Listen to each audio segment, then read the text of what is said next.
Assalamualaikum warahmatullahi wabarakatuh. Perkenalkan, nama saya Yosafina Oktora dengan NIM 23313-3092 dari Prodi D3 Akuntansi, Sekolah Vokasi Universitas Negeri Padang.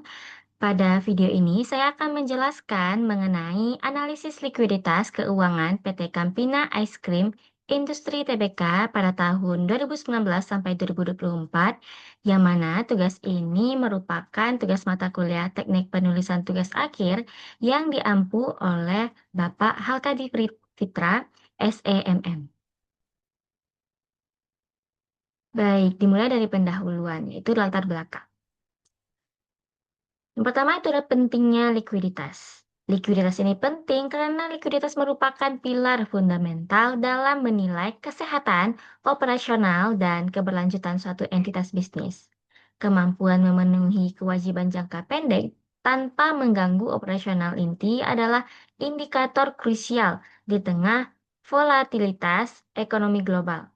Kegagalan mengelola likuiditas dapat berakibat fatal, mulai dari kesulitan operasional hingga risiko kebangkrutan. Adapun untuk konteks industri dan PT Campina, itu adalah PT Campina beroperasi di sektor makanan dan minuman berupa es krim yang padat modal kerja dan bersifat musiman. Industri ini memerlukan investasi besar dalam rantai dingin, yaitu pendingin dan transportasi, serta manajemen persediaan yang efisien. Analisis ini penting untuk melihat apakah aset lancar dikelola secara optimal atau justru menjadi aset menganggur. Lanjut, fokus periode dan permasalahan. Periode yang dianalisis di sini sendiri adalah mencakup fase pra-pandemi, puncak pandemi, yaitu ketidakpastian, pemulihan hingga normalisasi pasca pandemi, yaitu pada periode 2019 sampai tahun 2024. Untuk fenomena anomali di sini adalah data menunjukkan rasio likuiditas PT Campina berada pada tingkat yang sangat tinggi, yaitu jauh di atas standar industri, eh, yaitu 1,5x sampai 2,0x, terutama pada periode tahun 2019 sampai 2022. Untuk pertanyaan kritisnya sendiri yaitu mengapa tingkat likuiditas sedemikian tinggi? Apakah ini kebijakan strategis defensif atau indikasi inefisiensi aset menganggur?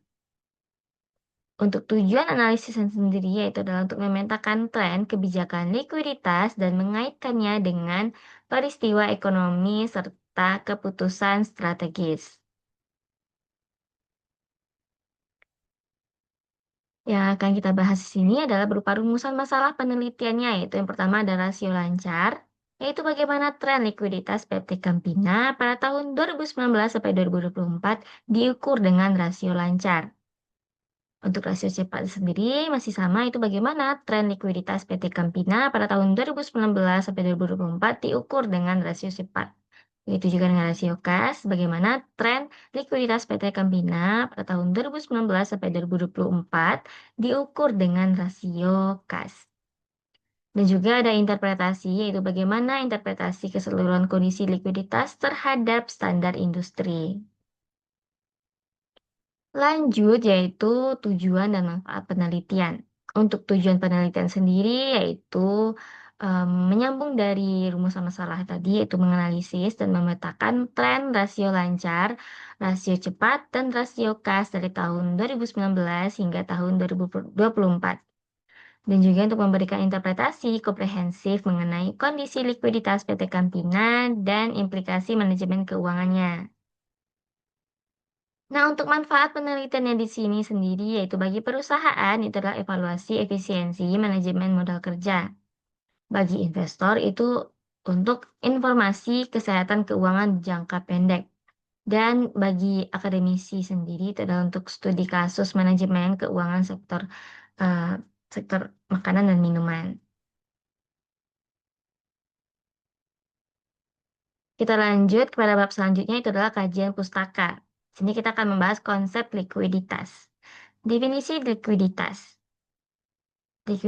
Likuiditas ini merupakan kemampuan perusahaan memenuhi kewajiban finansial jangka pendek pada saat jatuh tempo. Ini berkaitan erat dengan manajemen modal kerja, yaitu aset lancar dikurang dengan kewajiban lancar. Adapun untuk risiko likuiditas ini sendiri ada dua, yaitu yang pertama ada risiko gagal bayar, yaitu yang mana ini adalah merupakan terjadi ketika likuiditas ini terlalu rendah. Ada juga risiko efisiensi yang mana ini terjadi ketika likuiditas terlalu tinggi, yaitu ketika kas menganggur atau idle cash. Idle cash. Untuk rasio utama. Nah, di sini terdapat formulanya yaitu current ratio eh, hmm, atau rasio lancar, yaitu adalah aset lancar dibagi dengan kewajiban lancar. Untuk quick ratio atau rasio cepat itu formulanya adalah aset lancar dikurang dengan persediaan lalu dibagi dengan kewajiban lancar. Untuk cash ratio atau rasio kas itu formulanya adalah kas dibagi dengan kewajiban lancar. Nah, di sini saya menampilkan data keuangan dari PT Campina ini pada tahun 2019 sampai 2024, yaitu pada em, beberapa akun, yaitu dari current asset atau aset lancar. Ini adalah total dari keseluruhan dari aset lancar. Nah, ini ada inventories atau persediaan, eh, dan juga ada cash and cash equivalent atau kas dan setara kas, serta juga ada current liabilities atau kewajiban jangka pendek. Nah, di sini eh, data yang saya sajikan itu berupa rupiah. Lanjut kepada pembahasan selanjutnya adalah perhitungan rasio likuiditas pada tahun 2019 sampai tahun 2024. Nah, di sini perhitungannya saya menggunakan Excel, menggunakan rumus yang sudah saya sebutkan sebelumnya, formula yang sudah saya sebutkan sebelumnya, yaitu formula yang ada pada rasio utama ini. Nah, ini hasil perhitungan di Excel. Di sini juga terdapat standar ideal dari rasio ini. Nah, ini untuk pembahasannya analisis tren itu rasio lancar. Fase likuiditas ekstrim pada tahun 2019 sampai 2022. Di sini rasionya stabil, tinggi di 13 hingga 11, jauh melampaui standar ideal, yaitu 1,5 sampai 2. Ini menunjukkan keamanan finansial yang berlebihan atau expensive liquidity.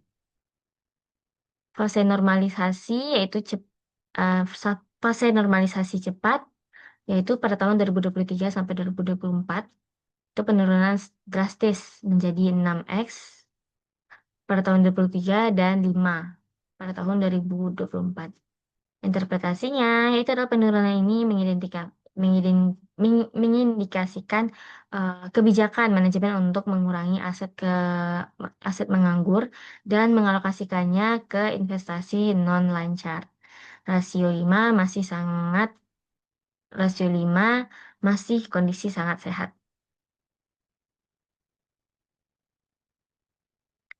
Lanjut ke analisis tren selanjutnya itu rasio cepat. Untuk ada fase konservatif itu pada tahun 2019 sampai tahun 2022.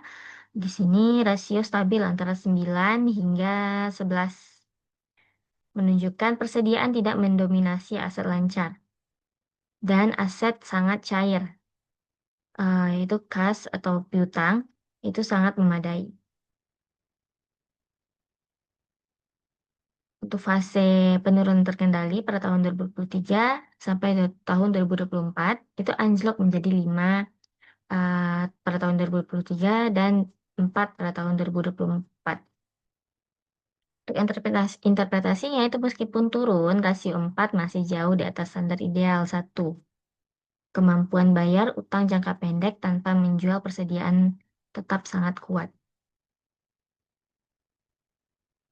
Lanjut untuk analisis tren selanjutnya yaitu, rasio kas. Di sini puncak cash holding, pada tahun 2019 sampai tahun 2021, di sini tren meningkat tajam hingga 9 pada tahun 2021. Indikasi strategi defensif menimbulkan kas ini menghadapi ketidakpastian pandemi. Penurunan bertahap pada tahun 2022 sampai tahun 2024, ini menurun ke angka 7 pada tahun 2022 dan juga di angka 3 pada tahun 2023 dan angka 2 pada tahun 2024.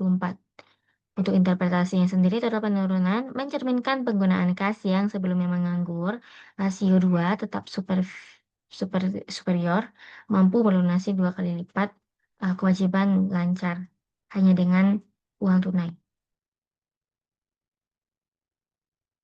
Nah, untuk interpretasi keseluruhan dari kondisi likuiditas ini, yaitu pada periode likuiditas ekstrim tahun 2019 sampai tahun 2022, yang mana di kondisi ini, kondisi excessive liquidity ini, rasio di atas 10 menjamin keamanan finansial mutlak, namun berpotensi menandakan inefisiensi modal kerja atau kasih tahan tidak produktif. Nah, untuk periode normalisasi efisien itu pada tahun 2023 sampai tahun 2024 ini merupakan pergeseran kebijakan menuju efisiensi. Penurunan rasio bukan indikasi masalah, melainkan alokasi dana yang lebih baik. PT Campina mencapai keseimbangan antara keamanan finansial dan optimalisasi aset. Baik, pada bagian penutup yaitu kesimpulan dan saran. Dimulai dari kesimpulan. Dari hasil presentasi tadi kita dapat menarik kesimpulan bahwa perusahaan bertransformasi dari likuiditas berlebihan atau defensif menjadi likuiditas efisien pada tahun 2023 sampai tahun 2024, didorong oleh alokasi aset lancar yang lebih optimal. Untuk rasio lancar sendiri atau current ratio itu yang mencapai 5 di tahun 2024 mengonfirmasi posisi perusahaan yang sangat sehat dan aman, jauh di atas standar industri. Nah, untuk rasio cepat itu selalu mempertahankan posisi yang superior dengan nilai terendah yaitu 4 pada tahun 2024. Mengindikasikan bahwa kemampuan bayar yang sangat kuat tanpa bergantung pada penjualan persediaan. Untuk rasio kas atau cash ratio itu menunjukkan strategi konservatif penahanan kas yang ekstrim hingga 9 pada periode pandemi yaitu pada tahun 2019 sampai tahun 2021 sebelum dinormalisasi ke level 2 pada tahun 2024 yang masih sangat aman. Nah, secara keseluruhan risiko likuiditas atau gagal bayar nyaris nihil sepanjang tahun periode 2019 sampai tahun 2024. Nah, masuk kepada bagian saran. Untuk manajemen sendiri itu mempertahankan rasio di level efisien 3 sampai 5.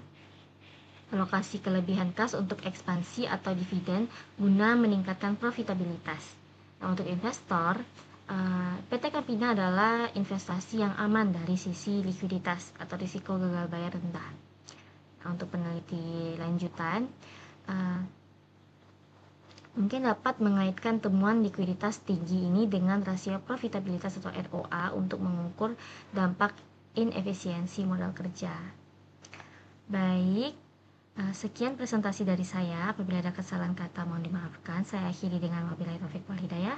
Wassalamualaikum warahmatullahi wabarakatuh.